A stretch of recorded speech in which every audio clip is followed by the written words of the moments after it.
The racist abuse suffered by Vinicius against Valencia continues to dominate the narrative, Jules, which I guess is a good thing. Yeah. Liga president Javier Tebas apologized for his comments in social media, sort of immediately after the game, in which he responded to Vinicius' post, saying Vinicius had to educate himself on what LaLiga were already doing before attacking the league. And it's exercise in tone deafness, I guess. Jules? Yeah, I mean, I welcome the apologies, of course, on ESPN, by the way, from Javier Tebas. Speaking to Gustavo Hoffman from Exactly, ESPN our friend Gustavo. But his comments were still unacceptable. And we said that on Monday, part of the problem for me is Javier Tebas. Now he's trying to defend himself for how he responded, for what he said, if people think that he's racist himself or not. We should not even be there. This should not be in the conversation. It's a good thing that he apologized and he did the right thing, but it was an obvious one to do. I mean, he could not have... Not everybody would have apologized. Okay, I mean, you can't travel back in time and take it back. What I'm interested I don't want in to give is, him too much credit for the apologies because I'm not giving him any credit. Place was wrong. I'm not giving him any credit. I think he can make his way out of the hole now by taking concrete steps to make sure this doesn't happen it just doesn't happen again. Yeah. I think that's important. You know, he's asked for more powers, which, again, I spoke to people at two different clubs. They said, well, the powers of clubs to ban their own fans are already there. So he doesn't necessarily need to do that. No. He needs to keep the conversation front and center.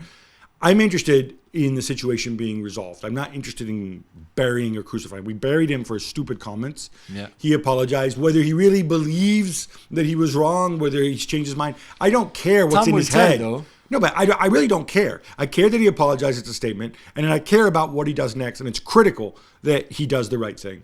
Yeah. And meanwhile, Valencia have been fined 45,000 euros and the Mayo Kempes stand will be closed for 5 matches as a result of the racial abuse. The club feels unfair, though, and they are being singled out. What is your take? Jules, this is one of those more than one thing can be true situations. Yeah. I think this is pretty much unprecedented. Yeah. 5 matches, closing that stand, which is where... I don't think that's where all the racist abuse came from, but it's where some of the racist abuse came from. And I made this point before. I think you need to act on individuals and you need to act on collectives, right? So those people who were racial abused and who we pointed on the crowd, they were detained and arrested. It's right to do that.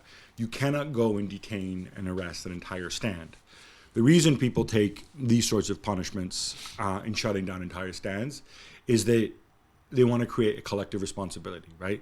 So that you're there, you're a Valencia fan, you don't care one way or the other about Vinicius. So if the guy next to you starts racially abusing him, you might shut up. But if you know that him racially abusing him might mean that you get hit and your stand is closed, you might tell him, hey, cut it out. Yeah. Or you might signal to the steward, hey, this guy's being a muppet. Yeah. Get him out of here, right? That's the idea behind these closures. Valencia's saying, well, wait a minute, when this happened elsewhere, you didn't go and close stands for 5 games. But the thing is, I think if you're LaLiga, you can say before is before, now is now. I don't have an issue with it. People will point to the fine and say, oh, it's a pittance, but like fines for football clubs always seem small. I don't think it's the fine to the football club that really matters. They're going to lose revenue from having that stand closed for 5 games. I'm okay with it. Collective punishments are unfair because they're unfair to the people in the stands.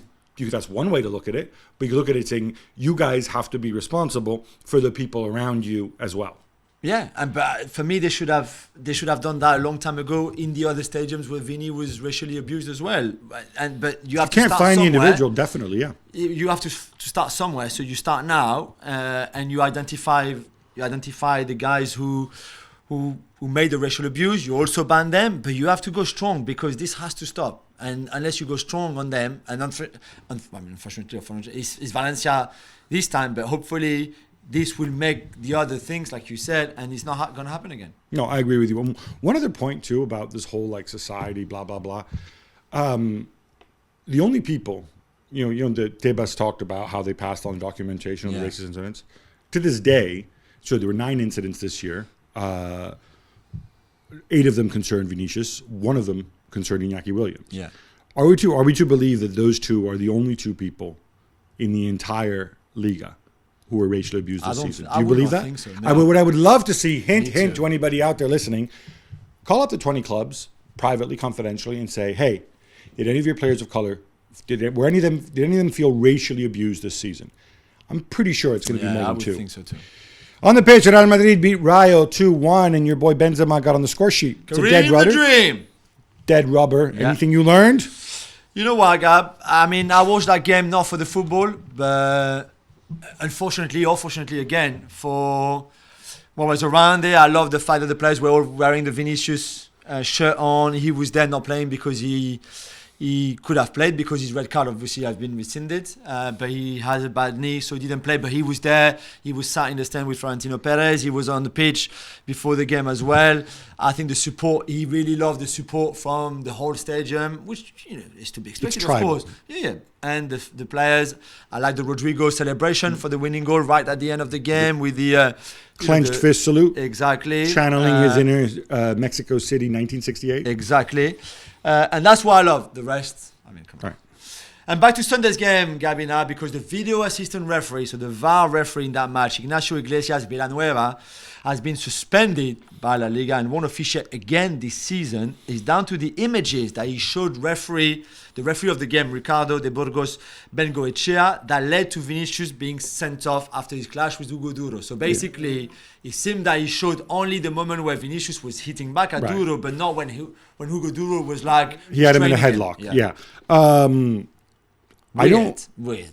It's weird. People are linking this to the racism. I don't know that applies. It should be relevant. Shows you how important it is to have competent VARs who can make the right decisions. So the referee can only act on the pictures that he was shown. To me personally, I think they should have both been sent off. Yeah, completely. Rescinding Vinicius's red card, to me, what he did was still, in my opinion, still a red card offense. The fact that the other guy should have been sent off too. But I guess since you can't go back and suspend Hugo Duro, apparently, you can go and do you have to rescind Vinicius' card to make it all equal. Whatever. I hope this leads to people being more grown up and more understanding of how VAR is supposed to work. Thanks so much for watching ESPN on YouTube. And for more sports highlights and analysis, be sure to download the ESPN app. And for premium content and live streaming, subscribe to ESPN Plus.